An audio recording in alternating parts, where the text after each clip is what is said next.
Welcome to Practice Playbook, your go-to podcast for mastering the art of practice management as a financial advisor. I'm Brandon Chapman, an independent financial advisor based in Vancouver, BC, and the founder of AdvisorFlow. Each episode of this podcast is adapted from a live webinar and distilled into a quick, actionable format to help you grow your practice with clarity and purpose. In today's episode, we're exploring practice management strategies from experts, diving into proven methods for attracting ideal clients, managing capacity, and boosting your conversion rate. Whether you're just starting out or looking to refine an established practice, this podcast offers real-world advice to help you succeed. Let's dive in. Hey everyone, and welcome to this deep dive, one we've put together specifically for you busy financial advisors out there looking for those strategies that really move the needle. We get it. Your time is valuable. You got that right. And that's why we've really gone ahead and distilled all the key insights from a recent webinar. Big names, actually. Hicks and Tony Bosch. These guys have been around the block. Absolutely. Over 60 years combined industry experience, we're talking. Hicks clients alone manage over $5 billion in assets.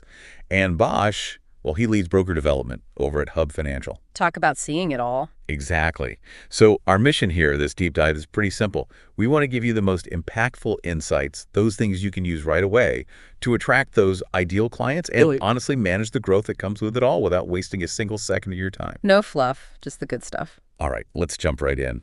So first up, Hicks tackles this blind spot that's surprisingly common even among experienced advisors.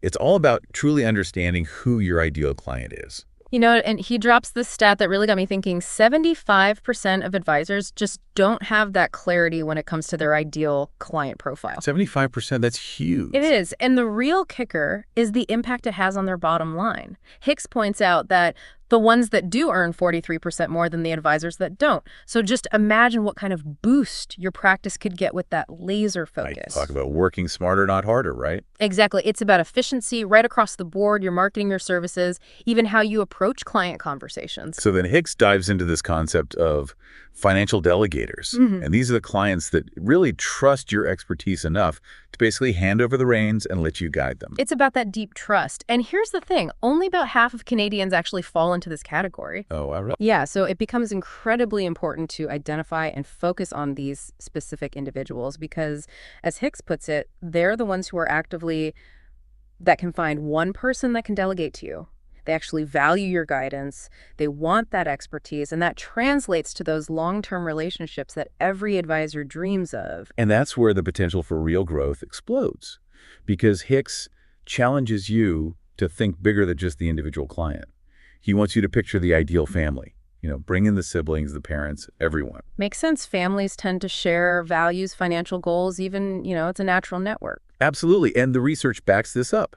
Families are the #1 source of new business. Yeah. So think about it. You turn one solid client into a multi-generational relationship, and that's a game changer. Talk about leverage. Hicks gave this great example. When you go from a client who is paying you $5,000 a year, you get the siblings, one or two of them, that's another $5,000, and you get the parents another $5,000. You go from a $5,000 client to a $15,000 family. That's incredible, $15,000. It all comes down to cultivating that trust within those existing relationships. So here's a really concrete action you can take right now. Look at your client list with fresh eyes and really ask yourself, do I truly understand their family situation? Are there opportunities to connect with siblings, parents, anyone I haven't reached out to yet? That one question can unlock some serious growth potential just by tapping into your existing network. All right, so moving on, Mark. Hicks shifts gears and talks about the core of what you offer, your value proposition. And he asks this really fundamental question. What are your ideal prospects not getting from their current advisors? It's about understanding those pain points, and for the past 40 years, the answer has remained consistent communication. I find that kind of hard to believe, honestly, communication in this day and age. It's true, but that's the reality. Hicks backs it up with this statistic. Top advisors have at least 10 touches or communications per year with their best clients, earning 52% more than those who don't. It's not just checking in once in a while. It's about consistent engagement, constantly showing them your value. So Hicks gives us these 5 key questions to really help us figure out where those communication gaps might be for our prospects. And these are questions every advisor should be asking. Oh, absolutely. Let's dive in. Okay, so first, do they really have a crystal clear understanding of all their goals and their values? I mean, not just the surface level stuff, but truly what drives them. Makes sense. Number two, are they actually organized across all the key areas of their financial life? So we're talking tax, investments, risk management, insurance, debt management, cash flow, the whole 9 yards. Right. And third, do they understand the fees they're putting and the value they're receiving in return? Fee transparency is key. And then number four, are their beneficiary designations up to date and accurate? Life throws curveballs, things change, it's got to be current. Absolutely. And finally, do they have a solid network of other professionals? Lawyers, accountants, everyone working together for their benefit. That integrated approach is so crucial. And the reason these questions are so powerful is because often those ideal prospects don't know what they don't know. They're not even aware of the gaps. Exactly. So your role becomes more than just an advisor. You're an educator. You're a problem solver. You're highlighting these gaps by asking the right questions and then offering solutions that actually fit their needs. It's about going deeper than a quick overview and showing them the comprehensive value that you bring to the table. As Hicks says, it's about the questions and the offers that you're going to make to your best clients. So here's another action step you can take over the next 12 months. Identify one specific value-added service that you can proactively offer to your best clients and your ideal prospects, something that directly addresses one of these unmet needs that Hicks outlined. It could be something like a beneficiary audit, a deep dive into their financial organization, whatever really resonates with them. Awesome. Hey, are you enjoying the episode so far? If so, I'd love to hear your thoughts. Connect with me on LinkedIn at Brandon Chapman and let me know what topics you'd like to hear next. And if you're finding this episode valuable, don't forget to leave a review or share it with a colleague who might also enjoy it. Now back to the episode. All right, so now I've got Tony Bosch taking the stage, and he shifts our focus from attracting clients to actually managing all that growth that comes with success. It's a whole different ball game, isn't it? It is, and Bosch really emphasizes that entrepreneurial success hinges on 3 things: confidence, energy, and laser focus. Those are your power trio. Absolutely. But here's the thing. Bosch points out that the turbulence of dealing with all those non-essential tasks can drain those vital resources. You get bogged down in the minutia, and suddenly your energy, your focus, it all takes a hit. It's like running a race with a backpack full of rocks. Perfect analogy. So Bosch gives us this really clear 4-part strategy to combat this. And step 1 is brainstorming. Take some time to really think about all those regular activities that fill your days. Get it all out there on paper. Don't hold back. Right. Then step 2 is isolating. Critically look at each task and ask yourself, is this actually generating revenue, and does it truly leverage my unique skills and expertise? Be honest with yourself. Sometimes we hold on to things that we really shouldn't.